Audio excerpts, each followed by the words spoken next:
In the United States, millions of people wake up startled upon learning that the White House has ordered its closest allies to suspend exports to the BRICS countries, a decision that several experts describe as a leap into the void within an already fragile global trade war. The administration maintains that this maneuver is a calculated strategy to pressure China, India, and Russia, although the dramatic tone of the situation is undeniable.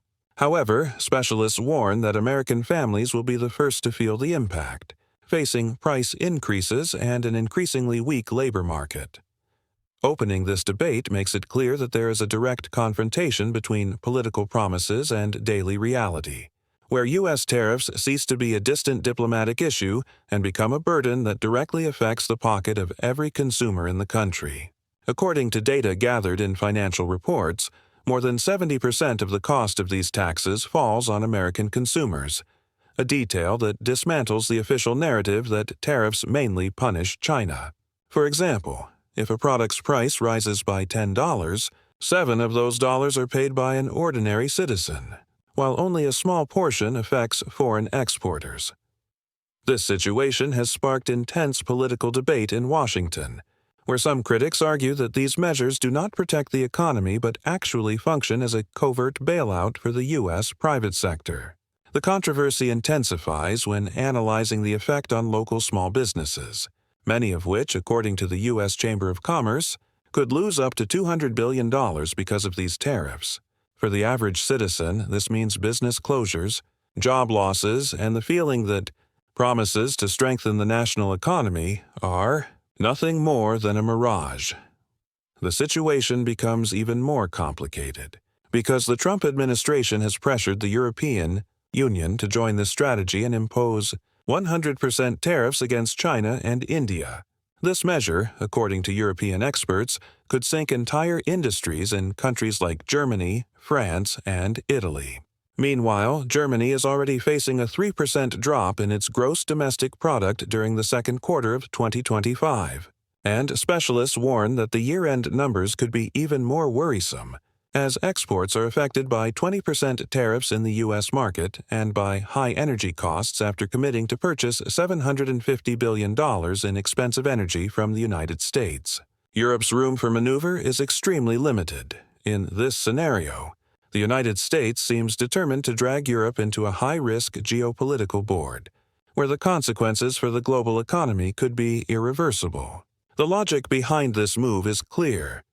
If European industries collapse under the weight of these taxes, many companies will have no choice but to relocate their operations to U.S. territory, artificially strengthening the national productive base. While some consider this strategy an intelligent economic maneuver, other analysts warn that it could turn into a devastating boomerang for international relations. Within the United States, the outlook is not encouraging either. Companies operating in China face an increasingly hostile market, where local consumers prefer national brands and reject American products. According to a recent survey, 68% of U.S. companies in China suffer negative impacts from tariffs, and more than half no longer see any reason to continue investing in that country. This radical change in just 4 years shows how the trade war has transformed the business landscape. The question echoing through the streets of the United States is blunt. Are we really gaining anything from this strategy, or are we simply harming ourselves? According to some experts, the balance dangerously leans toward the latter. While the average citizen is caught between higher supermarket prices, less stable jobs, and a foreign policy that seems disconnected from their daily reality. In this context, the big question is whether American society will be willing to endure the sacrifices of this prolonged confrontation in the name of a strength yet to be realized. Will Europe yield to the pressure and follow Washington's lead, or will a definitive rupture between allies emerge in the name of economic survival? What happens in the economic field cannot be hidden.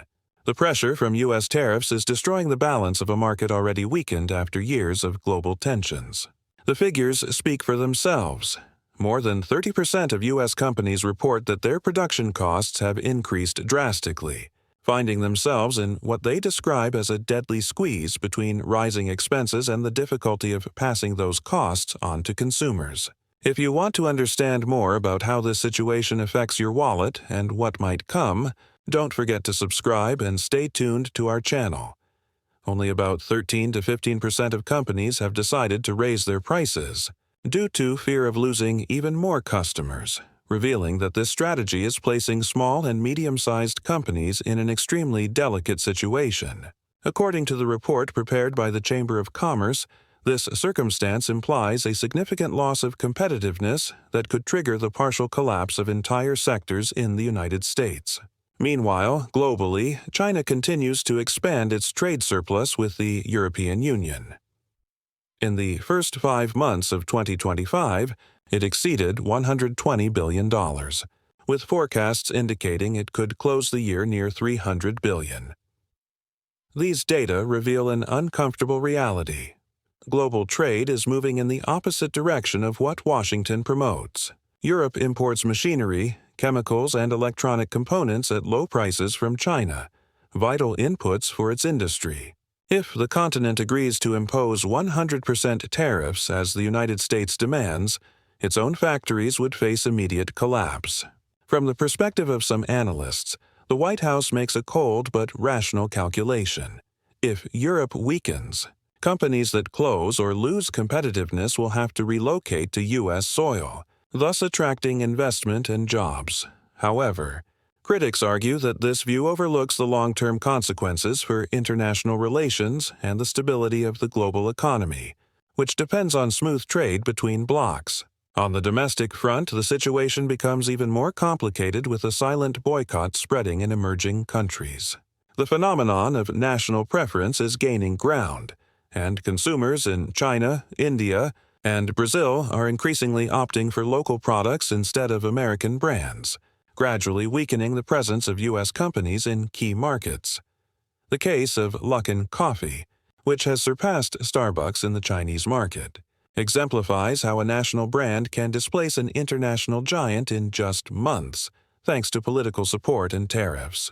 According to a study, 27% of U.S. companies reported losses in their revenues due to Chinese countermeasures, and this is just beginning.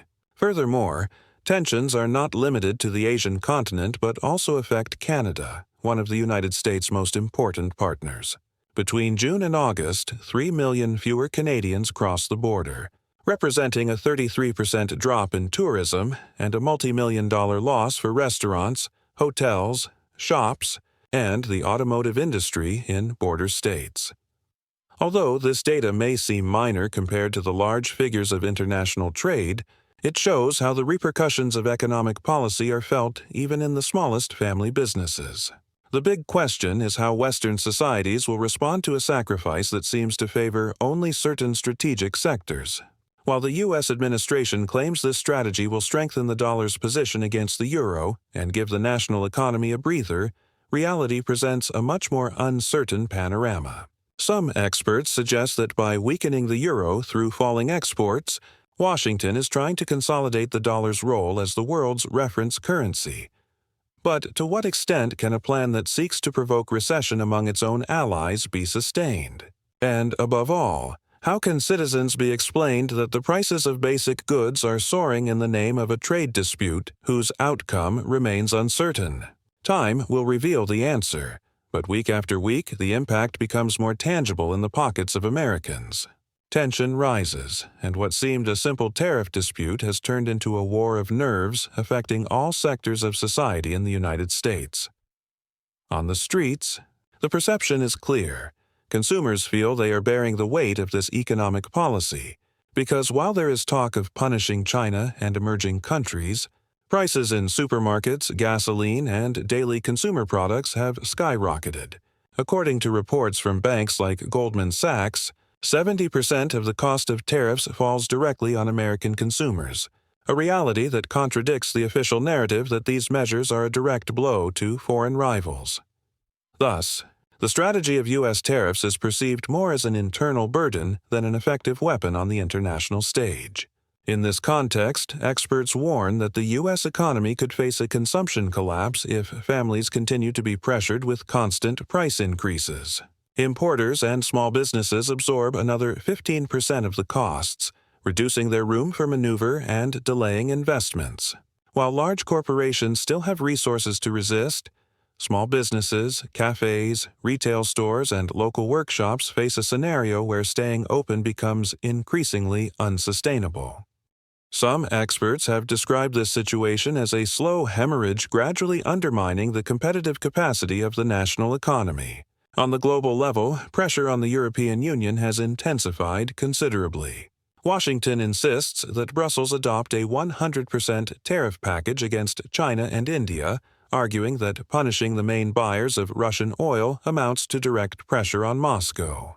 However, in Europe, some warn that this strategy could harm the continental industry faster than any previous sanction due to the structural dependence on economic inputs from Asia. The situation in Germany is especially worrying. The reduction of gross domestic product during the second quarter and the negative outlook for the end of the year show that Europe's largest economy is in a delicate situation.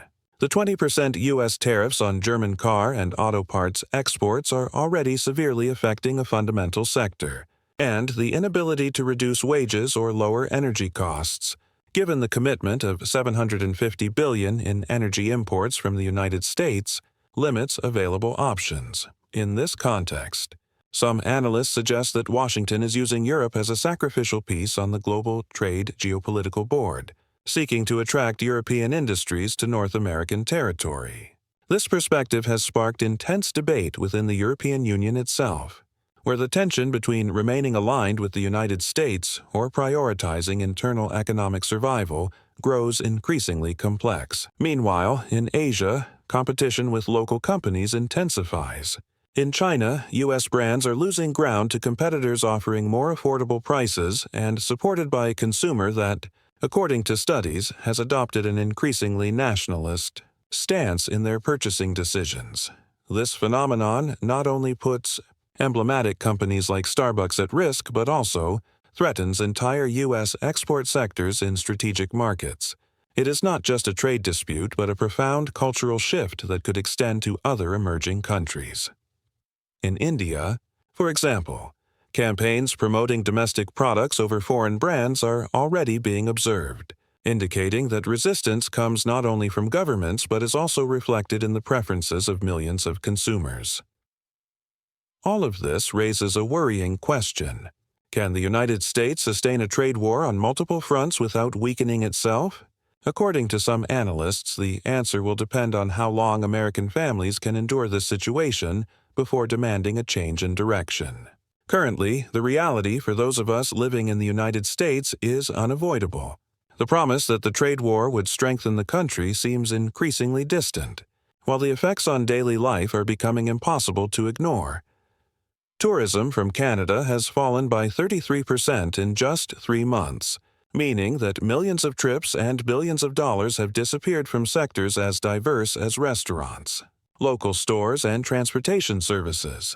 Small businesses in border states describe the situation as a devastating blow, as they relied on that steady flow of visitors.